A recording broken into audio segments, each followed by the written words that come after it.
Sup dogs, and welcome to, and get this, the second to last episode of Monthly Developer Review. Yes, you heard that right. The second to last episode of MDR is crazy. I realized it like a week ago and I was like, oh my god, I can't believe this is it. This is the second to last episode of MDR. I'm ready to say goodbye. I gotta create a whole speech. But nah, we gotta save that for the next episode. The next and final episode. Kinda crazy to think about, but Captive, it's done. It needs one more final playthrough test, just for my own sanity check, but it's done. Like if I really want, it could even go up in August. But there are a couple of things I need to organize with the trailers, a couple of videos, and other things I'll talk about in this video. So, we'll save it for September. It's kind of ironic that Caster's Trap released in September, and Captives is gonna follow suit. Anyway, as per custom with the completion of any game I make, get that tub of ice cream ready because that's how we're gonna enjoy the final episode. Now, with Captive. YAMI! For those of you who don't know, Captive You Are My Idol is a horror game where you play as Aylin. She is an online influencer who gets, well, kidnapped by her supposed biggest fan. The game transformatively takes place in 2D and 3D to boost the horror and psychological terror of being kidnapped. Now, before I jump into all the things I've done, have you guys seen the first episode of Making Horror? What you guys think? It's a short and sweet 6-ish minutes, and it's more so just to get the concept of Captive out there. For those of you who isn't interested in any of the MDRs, although if you are watching this MDR, then it makes no sense for me to tell you that. Anyway, I decided to try a new formula with that one. This first episode of Making Horror was supposed to come before I started really working or doing a lot of work into Captive. But then MDR became a series and I just kept going and going and going. But the B-roll stuff, that's new. I'll admit that it did feel a little bit awkward seeing it for the first time, but I think there is some potential there, especially with the concept videos, just because I won't have a lot of those assets in the future. Unless I do just keep doing MDRs. Welcome to a life in TheOdie. Basically, if you haven't checked it out yet, then please do. The next episode of Making Horror, which is the main video of Making Horror, will be the massive one. The main of the series. The one you gotta watch. And then the third and last episode will just be the aftermath, and more so for the developers who wants to hear my full review after using MZ3D. Now to the updates. To start with, the title card. Check it out. It's pretty simple, but at the same time, being a pixelated horror game, I think it's okay to be simple at times.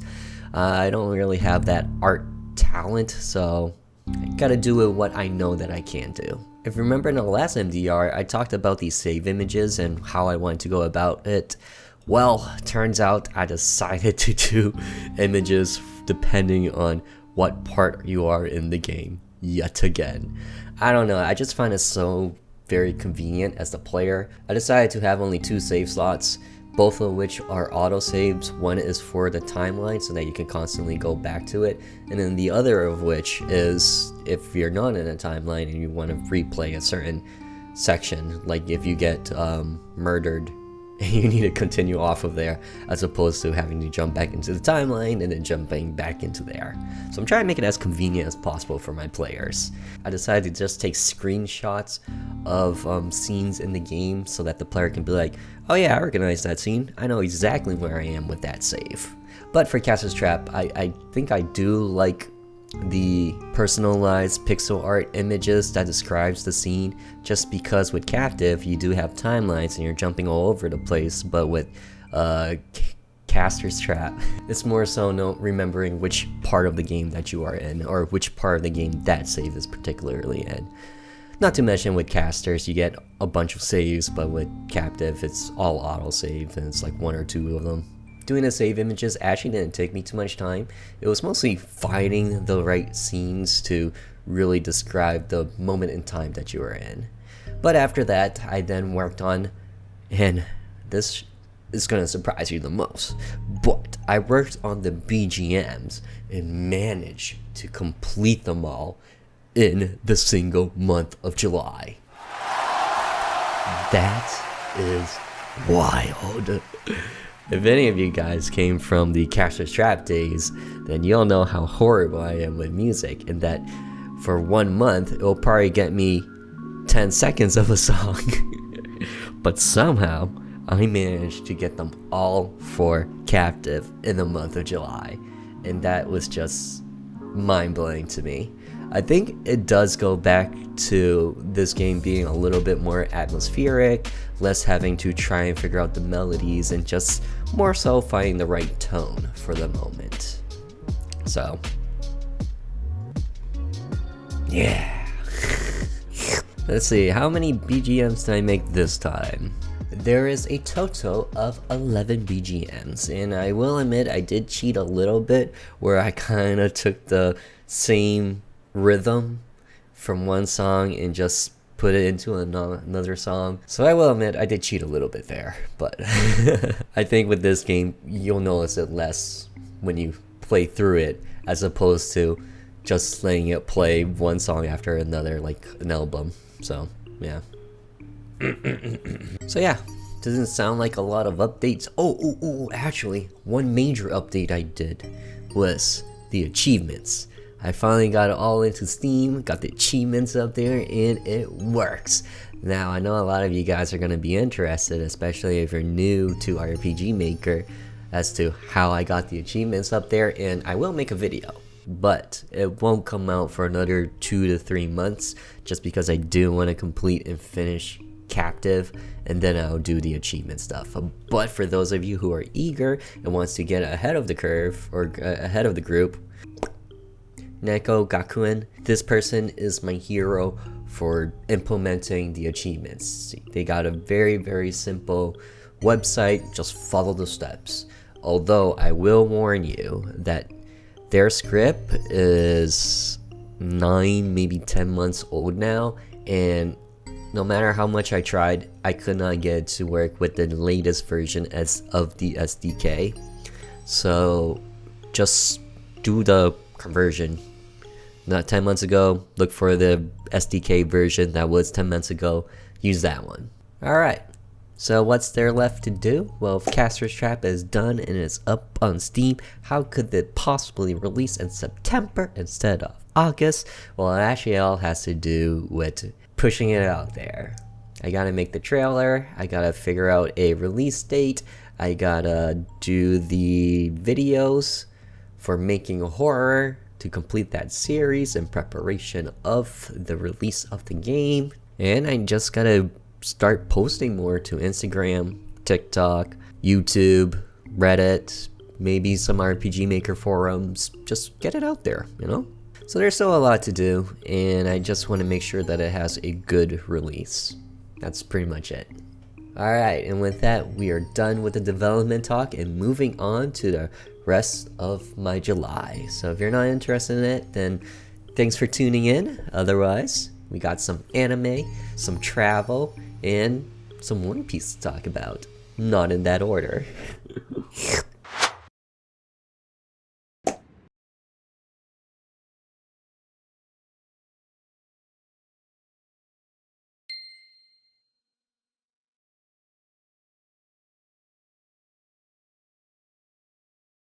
So first of all, went to Maine, specifically Portland, and shockingly, the first time I ever been there. And I say shockingly because I live in New England and have lived in New England all my life. Portland, Maine tends to be one of the main touristy places of New England, and yet I have not visited there until July. Stayed Saturday into Sunday. It was for a friend's birthday, and it did rain that weekend, unfortunately, but it was more like a light drizzle. Well, it went crazy at night, but that was at night, and you don't really care too much about at night unless you live the nightlife. But I'm too old for the nightlife.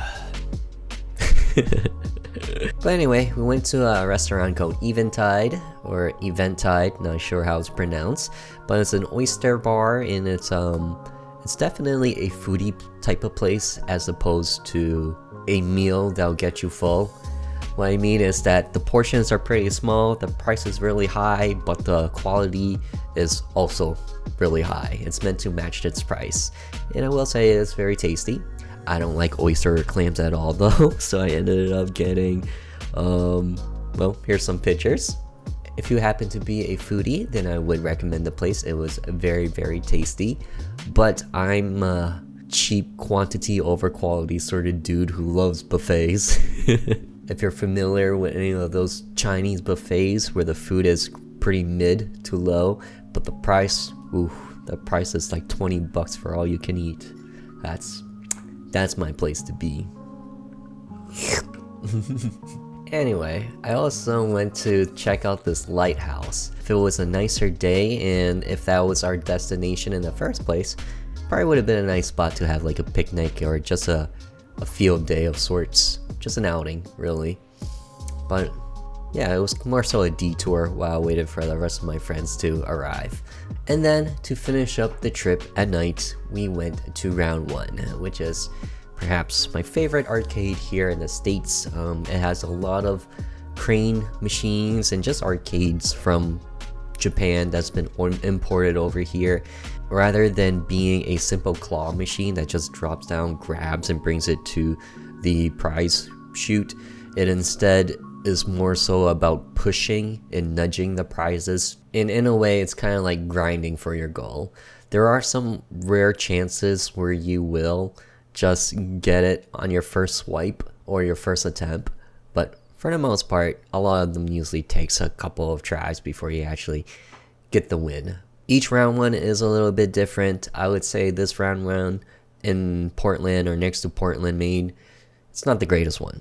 It's meant more so for their store to earn money than it is for us to win prizes, which I know sounds weird to say, but there used to be a Round 1, I think it was in Saugus, I might be thinking of a different place, but it was somewhere else in Massachusetts, and that was actually a good Round 1. Pretty easy to win prizes, and a lot of the figurines that you see here were won from Round 1. But here's the prize pool for my most recent trip at Round 1. It looks impressive until I tell you how much we spent. I'm not gonna tell you how much we spent. On to the next topic. This one's a little bit different, but I do want to do a little bit of a show and tell with a couple of board games. It's called Final Girl, and this is kind of just like the backsheet advertisement sort of thing for each of those Final Girls board game. Basically, it's and get this, a one-player board game, which is kind of bizarre for anyone who's not into the board game world, because usually when you think about board game, you're thinking of playing with a group, but this one is one player and one player only. That's pretty nutty. As you probably suspected, you are playing as the heroine or the final girl of a horror slasher type movie where you must rescue people, find items, and kill the ghosts, or the ghost who kills you. Or I guess slasher. It could be a ghost or it could be a slasher. It's honestly really fun, and it has a kind of unique DLC kind of idea to it where you buy the core package and the core game, and then you buy new killers that comes with new locations, but then you can also mix and match the killers and the locations to have a custom game. One of the things I've thought about doing for this channel that I'm just not sure if I will do or not is to create a cinematic video of a board game, and I think these Final Girl series would do it the best. Don't know if I'll do it yet, just because there is a lot of work involved with it, or at least that's what I can imagine, but if I can't manage it, then that's something that may happen next year. On to the next topic. Animes. So in the last MDR, I talked about Frieren, and I'm not going to cover it too much, but I did finish Frieren. The second half, or more so towards the ending, it does get a little bit more story-driven, as opposed to the earlier episodes where it's kind of just seeing the life of Frieren and the characters and just living alongside them. Instead, we actually have a stronger plot towards it. And I will say it did drive the show a lot more for me, and it made it so much more addicting. I really recommend Frieren. It's perhaps one of my favorite animes of this year that I've seen so far. After Frieren, I watched Oshinoko, and Oshinoko actually took me by surprise. It has a very popular opening song that you probably heard of when it first came out. Fortunately, I can't play it for the channel, nor am I going to attempt to sing it, but here it is. And not gonna lie, when I first saw the thumbnail for this anime, I thought it was just gonna strictly follow an idol and then just talk about their growth in that sort of sense. But instead, it was a lot different than that. I won't spoil it. The first episode was like an hour and 20-ish minutes. And a lot happens in that first episode. But if I was to summarize some parts of it without spoiling it, the story actually follows a doctor who gets killed and then reborn as an idol's child. I honestly did not expect that at all. And I know what you're thinking. Wait a second. That sounds like heavy spoilers already. But shockingly enough, that's not the spoiler of episode 1. The spoiler of episode 1 is for you to go ahead and check that out. But he does have a twin sister who also is someone who gets reborn. And for the rest of the series, we actually follow them in their high school life, or their entrance to high school. And as it turns out, the two siblings actually take very, very different paths, where the sister wants to become an idol like the mother, and the brother, who is the Doctor Reborn, he has a different goal. And his is more darker than you would imagine. And one of the neat things I like about this anime is that it actually goes into the research of an online influencer and kind of just the psychology of media and fans. I remember when I was in college and YouTube and Twitch was really becoming a huge thing. This was like almost 10 years ago, by the way. But at that time, I remember thinking to myself, man, at some point, they're gonna talk about YouTube and Twitch and maybe even have classes on how to do these sort of things. And that's gonna be wild.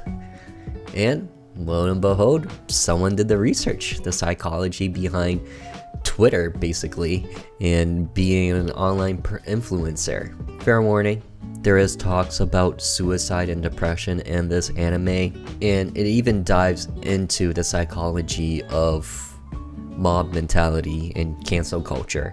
Ironically enough, season 2 did just start around the same time when I started and finished the season 1. So once that finishes, I'm moving on straight into it.